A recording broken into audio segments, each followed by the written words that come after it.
Hello, Tim O'Kelly here, and I want to talk to you a few minutes about how to have peace. Now, I know that sounds like, really? Peace?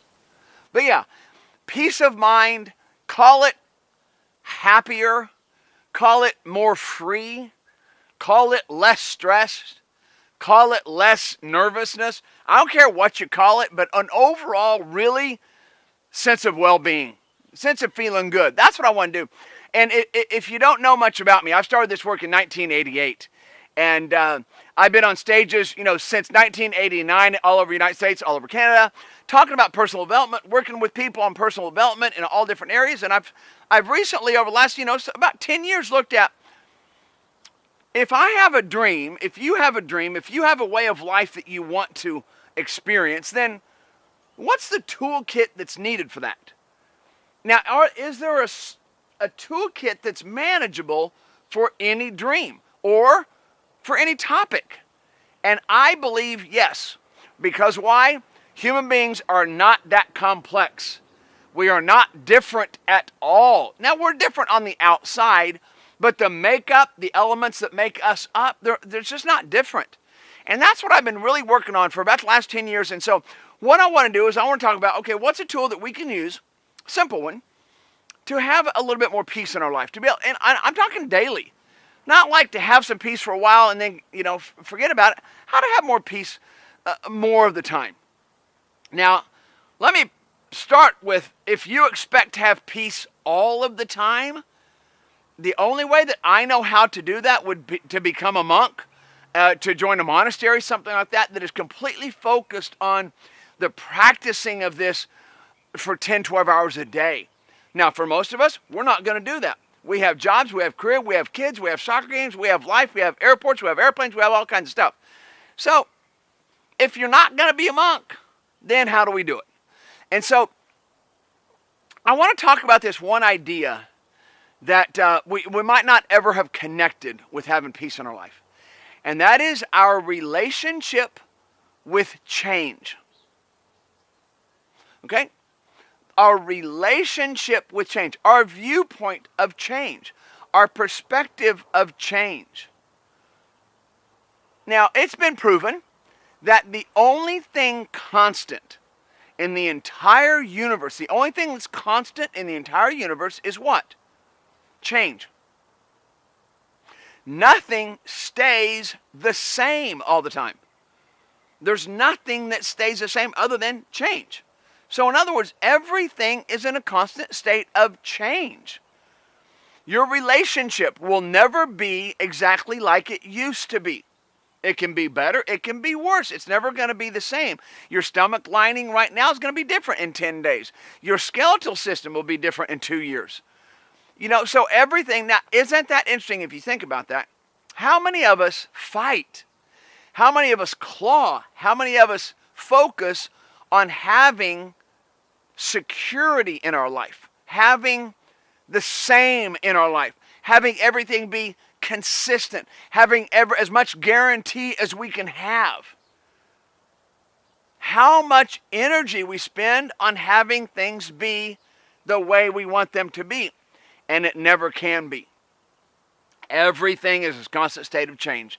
Everything is a constant state of movement. Your relationship is in a constant state of change. Your financial situation, a constant state of change. The economy, a constant state of change. Your health, a constant state of change. I could go on and on. So the idea is, what is our perspective of change? What's our relationship with it?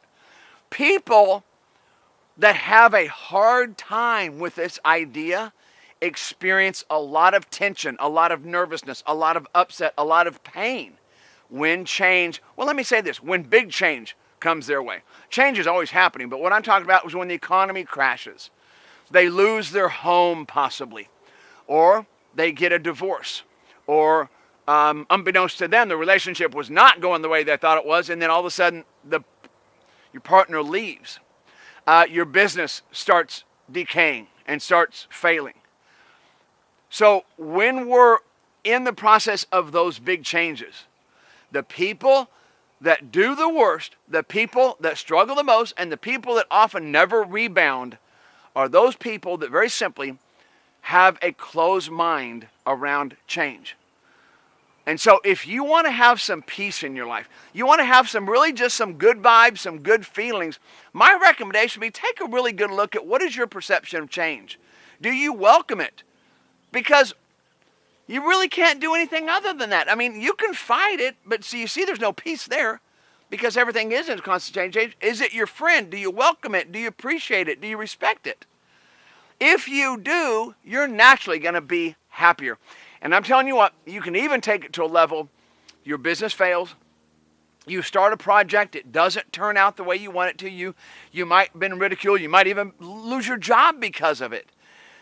If you understand change, then you can actually step back and go, it's very possible that that didn't happen to me. It happened for me.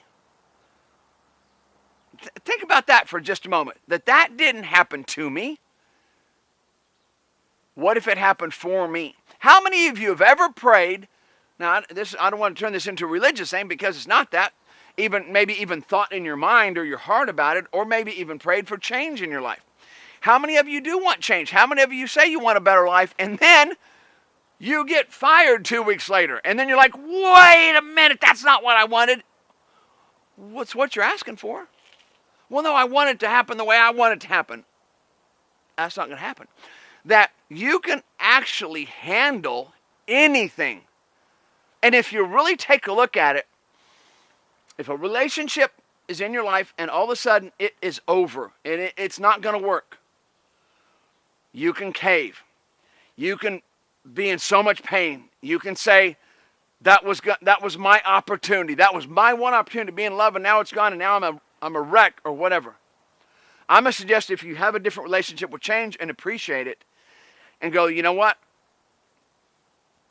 That relationship was not supposed to be the one I'm supposed to be in. How do we know? Because it's not. Well, I wanted it to be. So that's how we think it's all supposed to turn out a certain way. But if you understand everything is a constant state of change, then you can deal with all kinds of even disasters, even bankruptcy, even losing everything. Let me give you an example. I like to give some real life examples. There was a gentleman who was my mentor in the business world, Ron Newman. And he owned 18 Red Onion restaurants. And I was employed by him. That was my career before I got into this career, personal development. And he's the one that actually got me into it. And if you're watching this, Ron, thank you. That man had 18 high-end Mexican restaurant and nightclubs. The high of his life. And all of a sudden, well, I cannot say all of a sudden, but over a short period of time, he lost them all. You know what that would do to a lot of people? Not only did he lose the businesses, the friendships that he lost, the people that he thought were closest to him were gone. The money, the credit, lost all. He did not lose his family, though. And I'm not here to say, see, your family gets you through all. That's a whole different conversation. But that's one thing he did not lose, his family. I mean, it was definitely strained. But you know what got him through that? Was his perspective of change. That when that happened, if it happened in his life, it was supposed to happen. How do we know that it was supposed to happen? Because it happened. And he gets that he's not the one that dictates how everything is going to be. And there's a lesson in this. There's a beauty in this. There's something here that's positive for me. Now see, the only thing that's different there is a thought process. Not the loss. The only thing that's different is a thought process. And Ron looked at that and went, there's a reason for this. And I tell you what, Ron picked himself back up, which a lot of people have a hard time with and against their relationship with change. But Ron picked him back up and said, you know what, if I can create that, I can create anything. And so what he decided to do was to stay in that business because he really did love that business. And he opened up another restaurant. He opened up a place called Sharky's. I don't know if you know Sharky's, but he owns all the Sharky's now. And the cool thing is, his family, he had 18 of them, and the family was everywhere. He started this new business with just his family. And his family is tighter than it ever was. I mean, they had great times over here, don't get me wrong, but they have a tighter family now than they ever did. So Ron looks at that and goes, oh no, that was a blessing. Now I know as you watch this, if you look back in your life and you saw some of those big events in your life, did you not look at them and go, after a while, out of it, I can see the blessing in it? Please remember that, because if you're able to remember that in the next moment of chaos, which you'll have, everything is in a constant state of change, and the next moment of pain and the next moment of hurt, guess what? If you can bring that into it, you're going to see that it's happening for a reason. And I'm going to suggest this. It's happening for a positive reason. It's happening for a positive reason. So get ready. There's going to be change in this world. There's going to be change happening in your life. There's going to be change happening in your kids' lives. Embrace it. Even look at it and go, I'm ready because I can handle it. I can handle it because it's a positive. No matter what, it's a positive. Thank you for listening. Really take that to heart. Thank you for listening to all this. Remember, dream big. Big, big, big, big. Dream big and grow above all the challenges. And this is just one of the ways to do that. Thank you.